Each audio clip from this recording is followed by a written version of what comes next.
I don't have much interest in reviewing up your arsenal, as to put it bluntly, it keeps the good combat from going commando with less annoying and less frequent minigames. Really, it's my favorite Ratchet game for the simple reason that it's the most fun to play. The biggest reason for this is the upgraded weapons, which level from V1 to V5 before challenge mode, gaining multiple upgrades like lock-on or shock mods. And with 4 levels, it alleviates that issue of leveling a gun and then ignoring it that going commando presents. So let's go over my ranking of those weapons. This will be a mix of how good the weapon is and how fun it is to use. Let's go! The Rhino 3 costs 2.7 million bolts with the Gadgetron discount, which I'm assuming you have, and is only available in challenge mode. Unlike every other weapon, it is literally impossible to get before then. It's incredibly expensive, as you could likely buy 10 or so of the cheaper mega weapons for that much, and is weaker in this game compared to the first two. With good bolt management, you can get this in time for Giant Clink on New Game Plus and cheese him, which is pretty cool. And the Rhino V1 helps against Nefarious, but it's just too late into the game to be that useful. Not to mention after V1 it shifts from the cool blue missiles to these weird red glowy lights, which are lame, at least to me. It takes way too long to level up, and it's extraordinarily overpowered in sort of a boring way. So I'm going to put this at the bottom of the list because of the fact that it's also the least available. The Agents of Doom are brought back from the first game and upgraded to include missile launchers and eventually hover above you like the Synthnoids from Going Commando. They have the same issues as both of those weapons and an extremely limited ammo supply with low damage, so it's never worth it to use them. And now because of enemy scaling, eventually it takes several Agents of Doom to kill 1 or 2 enemies, further exacerbating the ammo issue. This would be one thing, but they don't get much stronger on challenge mode and basically have to be spammed with the PDA, on top of being more expensive than several other weapons on challenge mode and on the first run. So I think they're the worst weapon you have access to the entire game. The weapon you were surprised wasn't at the bottom. The Infector is one of the all-new weapons and fires Nickelodeon slime at enemies that brainwashes them into fighting each other. This might be cool if it worked, but it doesn't really, and the weapon increase rate is extraordinarily slow, on top of doing little damage. So why isn't it at the bottom? The Infecto Bomb is the mega version of this weapon and is incredibly cool, as the chain bombs spread like bouncers, meaning the aiming is easier, on top of the new damage, which surpasses even the heavy bouncer. The brainwashing finally becomes potent enough to use, but because of the dud stage, it's second to last. Another of the new weapons, the Holoshield Glove, is also infamous, and I certainly dislike it personally, but in the process of recording footage, I did discover some cool uses for it, like a combo with the Flux Rifle to aim at enemies without getting hit, as well as destroying small enemies. It does have its uses before challenge mode, but is completely worthless the moment you get the shield charger. I can see the argument of it being used for your bolt multiplier, but the bigger issue is that in most situations, you really just want to be running around to avoid damage rather than using the Holoshield. This Hydra spitting, for real. It's the first weapon with good damage that levels reasonably fast and is at least decent on both normal and challenge mode. Unfortunately, that's all it has, since the manual aiming is extremely tedious and it has almost no ammo. So I don't think it can go much higher, but there is one really cool use of it against the Mom Tyhranoid. Since her turret and body are 2 targets, it deals double damage against her, which I thought was really cool. The N64 is this game's Blaster Lancer, and is available extremely early for cheap, as it does almost no damage and will need to be spammed to level up at all. Thanks to the shock mod, this does become a good weapon, but it can feel really useless until it's there. On challenge mode, it's a fairly good weapon overall, and on both modes it's a decent sewer cleaner. But it always falls off around the mid-game. But since I enjoy using it more than the Spitting Hydra, I'm putting it above the Tempest. I really personally dislike using the Miniturret Glove, but it is very strong. It's carried over from Going Commando and is sort of useful like the Mine Glove in setting it preemptively to lead enemies into. But the problem is this becomes difficult to do since the turrets start teleporting, which makes them hard to use. Still, throwing several of these down can create a giant wall of fire, and using these to chip a boss is extraordinarily useful.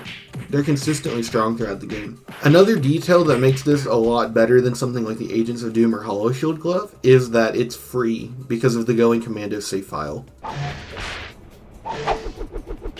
I really like the Quantum Whip because of aesthetics. But the Plasma Whip is just really underwhelming. It drops off in damage extremely to the point it's almost worse than the Wrench by the mid-game unless you crouch throw it, which gets annoying.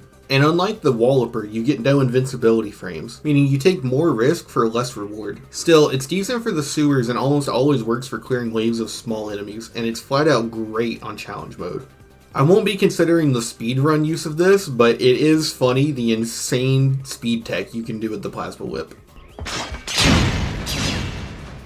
The Disc Blade Gun is a much needed upgrade to the Chopper, as it lets you fire while moving instead of planting you into place. The discs eventually gain ricochet tracking the more they level up, and eventually become ridiculous. However, there are two problems with them. The first being that their damage gets nerfed into the ground in challenge mode, and the second being that they need to ricochet to deal their most damage. Which means in areas like the arena or areas like Iridia, they can start to feel really weak. However, you could argue it's a skill issue to learn how to use it so that it will ricochet in those areas, which I actually do enjoy.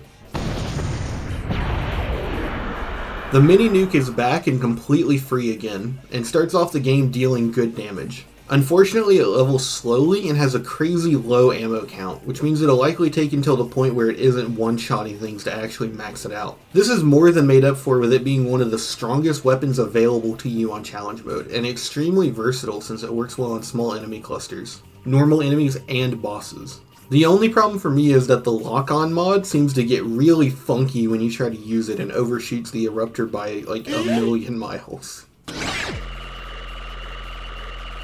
By far the best morph weapon in the trilogy. The Qwack-O-Ray is such a fun weapon to use now that strafing exists and it's more useful, as after the first stage the ducks it leaves behind drop bouncer-like bombs that hurt enemies, eventually explode themselves like mines. And once V5, it creates a giant flaming duck bodyguard like the Synthnoid. It's an amazing sewer cleaner and speeds up Quarktastic battle before you have the PDA, and always acts as a good weapon for small enemies since it also hurts the other enemies in the process with the giant duck and the little duck bombs.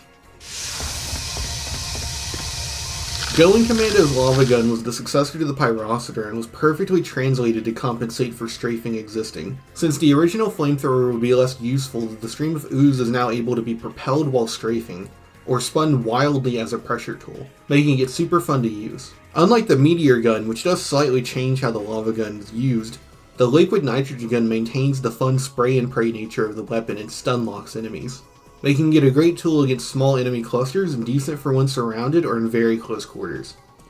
And I have to stress, this is probably my favorite weapon in the game, but it isn't the strongest. You know that sound and you love it. The Bouncer is amazing as it's such a lazy fire and weight weapon that never gets old. So why is it not number one? To put it very simply, the damage gets nuked from orbit in challenge mode, and it has to be spammed, which wouldn't be an issue if the limited ammo wasn't a problem. But it is actually an issue since Going Commando weapons can't be PDA'd. It's a nice little attention to detail since they're Bogon Galaxy weapons, not Gadgetron weapons. But it's still a very good weapon in normal mode and early challenge mode, and very fun to use.